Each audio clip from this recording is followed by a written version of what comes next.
Live from WBFF in Baltimore, this is Fox 45 News at 10.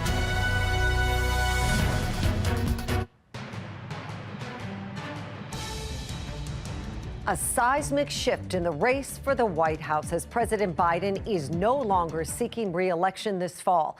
The president making the announcement this afternoon following weeks of concern surrounding his age and mental fitness. The president says it's been an honor to serve for the past 3.5 years, but it is best for the Democratic Party and America if he steps down at the end of this term. Good evening, everybody. Thank you so much for joining us. I'm Mary Bubala. President Biden's historic decision now leaves Vice President Kamala Harris as the likely candidate to face former President Donald Trump in the general election. President Biden endorsed Harris this afternoon as the vice president says she has every intention to earn and win that nomination. Former President Trump also weighing in with a statement on Truth Social. He says President Biden was never fit to serve, blaming the president for an influx of migrants at the southern border. Trump says we will suffer greatly because of the Biden presidency, and it is time to remedy the damage. Tonight, team coverage of the shifting presidential race. Mackenzie Frost standing by with the response from Governor Moore, who has closely aligned himself with President Biden. But we begin with national correspondent Kayla Gaskins live outside the White House tonight with reaction from the Democratic Party. Kayla.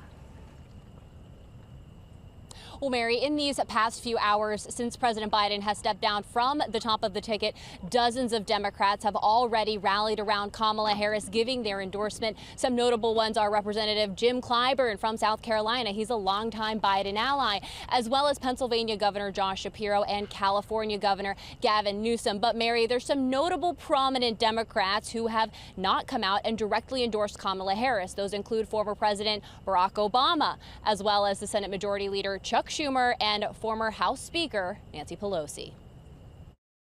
After weeks of mounting pressure from his own party following the poor debate performance, Joe Biden stepping down from the top of the ticket. It is time to pass the torch so that we can have our best chance of winning in November. The announcement made Sunday afternoon on social media. Joe Biden posting a letter to his personal accounts that reads in part, "While it has been my intention to seek re-election, I believe it is in the interest of my party and the country for me to stand down." I'm emotional because I am still riding with Biden. I still support my president. In a follow-up post, he gave Vice President Kamala Harris his full endorsement as heir apparent to the nomination. The president making it clear he plans to serve the rest of his term. Donald Trump responding to the news on Truth Social, writing, "Crooked Joe Biden was not fit to run for president and is certainly not fit to serve." CNN reporting Trump thinks Kamala Harris will be easier to beat. House Speaker Mike Johnson demanding Joe Biden resign immediately. Earlier in the day, Johnson saying this to CNN. It's an interesting question, Jake. If he's incapable of running for president, how is he capable of governing right now? I mean, there is 5 months left in this administration. It's a real concern, and it's a danger to the country. President Biden spent the past week secluded in Delaware recovering from COVID-19, reportedly growing increasingly furious as top Democrats like Nancy Pelosi and Barack Obama flaked on their support. For weeks, Democrat megadonors expressed concerns over Biden's ability to do the job, some withholding donations, fueling alarm among party leaders. As the pressure increased, Democrats began preparing for a potential Kamala Harris run should she end up as the nominee, an effort reportedly underway to vet who could run as her vice president. Kamala Harris releasing a statement saying, "I am honored to have the president's endorsement, and my intention is to earn and win this nomination." Even with Biden's endorsement, Kamala Harris faces an uncertain path. The Democratic convention in Chicago, which starts August 19th, could be an open contest rather than a coronation. The nearly 4,700 delegates picking who they want to put up against Donald Trump this November. And Mary, some Democrats have already come out and said that they think an open process to pick the next nominee would be best. Others saying nothing but unity is the way to go right now so they can ensure they keep a hold of the White House this November. Live outside the White House, I'm Kayla Gaskins. Mary, back to you. Kayla, thank you. Reaction, of course, pouring in, including former President Barack Obama, who calls Biden one of America's most consequential presidents and a patriot of the highest order. Former President Bill Clinton and Hillary Clinton joining President Biden in endorsing Kamala Harris, saying a second Trump term poses a serious threat to all Americans. Maryland Republican Congressman Andy Harris critical of Kamala Harris, saying her policies as a border czar are contributing to the migrant crisis. Senate candidate and former Maryland Governor Larry Hogan commending President Biden for decades of public service and putting the country ahead of his ambitions. And Congressman Jamie Raskin, one of more than 30 Democrats in Congress who did call for President Biden to step down, says Joe Biden is one of the greatest presidents in American history, and it is time for the party to rally around Kamala Harris. Now, Governor Wes Moore has been a firm supporter of President Biden throughout this process, traveling to the White House last month with other Democratic governors to address concerns surrounding the president's fitness. Fox 45's Mackenzie Frost joins us live with the governor's response to President Biden's decision that came this afternoon. Mackenzie. Yeah, Mary, the governor issued a lengthy statement this evening thanking President Joe Biden for his service. The governor went on to rattle off some of the statistics that he said were made possible by working with this administration in the White House, talking about job growth and infrastructure investment. The governor also pointed to working with the White House, specifically President Joe Biden, during the Key Bridge collapse, talking about how the president has made a commitment to rally with the state of Maryland. Governor Wes Moore also said that the president has dedicated his life and service to serving the American people. I want to read a portion of this statement to you. The governor goes on to say, quote, "As a governor, I look to him as an exemplar of true leadership. As an American, I look to him as an embodiment of our shared values of freedom, decency, and patriotism."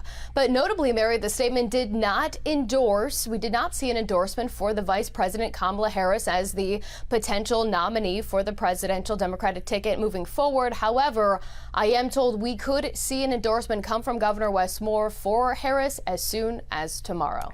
And Mackenzie, Governor Moore talked so much about working with this White House. What do we know about this continued relationship with it changing? Yeah, we know that the governor has been a staunch supporter of the president, right? We've seen him go to the White House. He flocked there after the president's shaky debate performance. We have seen Governor Wes Moore out on the campaign trail stumping for President Biden and Kamala Harris in swing states, especially Pennsylvania and Georgia and other states during this campaign cycle. But the day after the debate back in June, the governor also held a news conference talking about the future of the Red Line, the highly anticipated east to west transit system here in Baltimore City, talking about how this project will likely need more partnership with the White House to see this come to fruition. The governor talked about how elections have consequences, but after that, I asked Governor Wes Moore if he still believed that he would have a partner in the White House come November after that debate. Governor Moore, do you believe that you will have that partner in the White House after November, after the country saw what happened last night? Yeah, I do. I think we are going to have a partner in President Biden. I think we're going to have another 4 years of President Biden and Vice President Harris, and I'm looking forward to it. Do you believe the president is capable of serving 4 more years? I think the president is absolutely capable of serving 4 more years. That was less than a month ago, Mary, and now we're seeing just how much has changed in a short amount of time, and all eyes will be on what the governor says next. We expect to hear from him again. We could see that endorsement come as early as tomorrow. The governor is slated to be in Washington, D.C., and we'll see what he has to say. We're live in the newsroom. Mackenzie Frost, Fox 45 News. Mackenzie, thank you. Well, Governor Moore sharing a similar message about the president during a sit-down with political commentator Armstrong Williams earlier this month. Armstrong Williams joins us now live. Thank you so much for being here with us tonight. Yes, my pleasure. What do you make of President Biden's decision not to pursue a second term? What was your initial reaction? This is a coup d'etat that is just beginning. Biden was forced out. He had no choice but to concede. Democrats and the establishment hate Donald Trump, and they will do anything necessary to make sure that he does not win the White House again. This is only phase one of their plan. Former President Barack Obama and former Speaker Nancy Pelosi behind the scenes forced this, and the reason why they did not endorse Vice President Kamala Harris, because Obama is going to push for an open convention, because the delegates are not obligated to support Biden. They made a pledge, but there's nothing in their bylaws that hold them to that pledge. And once you get into an open convention, they're going to make the best decision to make sure that Donald Trump has the least pathway back to the White House. And just because Gavin Newsom, who's a colleague of Vice President Kamala Harris, they both are Californians, realize also that he is a relative of Nancy Pelosi. He endorsed her because he had to do this. But this is Machiavellian, this is Shakespearean. We have no idea how this is going to play out, and we have no idea who's going to be on the ticket, except we know it won't be Joe Biden. This is the start of something. And the other thing that former President Obama and Pelosi knows are gauging now that Biden is off the ticket, they're taking a deep dive over the next week or so to look at the poll numbers, to see exactly what the poll numbers are saying, whether or not Kamala Harris has a real chance of defeating Donald Trump. And if she doesn't have that chance, it will be reflected in the convention, and you will see an open convention full of chaos and lots of drama. Very interesting. We know that President Biden endorsed Kamala Harris. Were you surprised by that? We also see that West Virginia Senator Joe Manchin may come back to the Democratic Party and make a bid. What do you think of the other potential candidates in this? Keep this in mind. They loved his first statement of Joe Biden when Kamala Harris's name was never mentioned. Remember, President Biden came back and issued another statement from pressure from his vice president and others within the circle. A lot of donors, a lot in the Democratic establishment did not like that, because in the initial statement, he was to never mention endorsing her, and he did after emotional pressure. That's another sign to show you where this hand is going. Nothing is certain with the vice president becoming the nominee at their convention in August. It has to play out. Well, a lot to watch over the next couple of weeks. Political commentator Armstrong Williams, thank you so much for your perspective and joining us live tonight. We appreciate it. Thank you.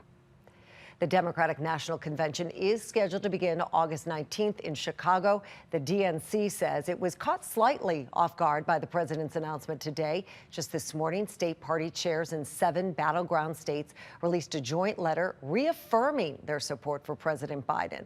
The DNC says there will be a transparent and orderly process to choose the 2024 nominee. President Biden says he will speak to the nation later this week regarding his decision. He's still self-isolating with COVID in Delaware right now. Stay with Fox 45 News as we continue to follow this breaking story. We'll hear from political analyst John Deedy coming up at 10:15. I'm Kai Jackson. Thank you for watching. Here's another video to watch. Also, please take a moment to subscribe to our channel.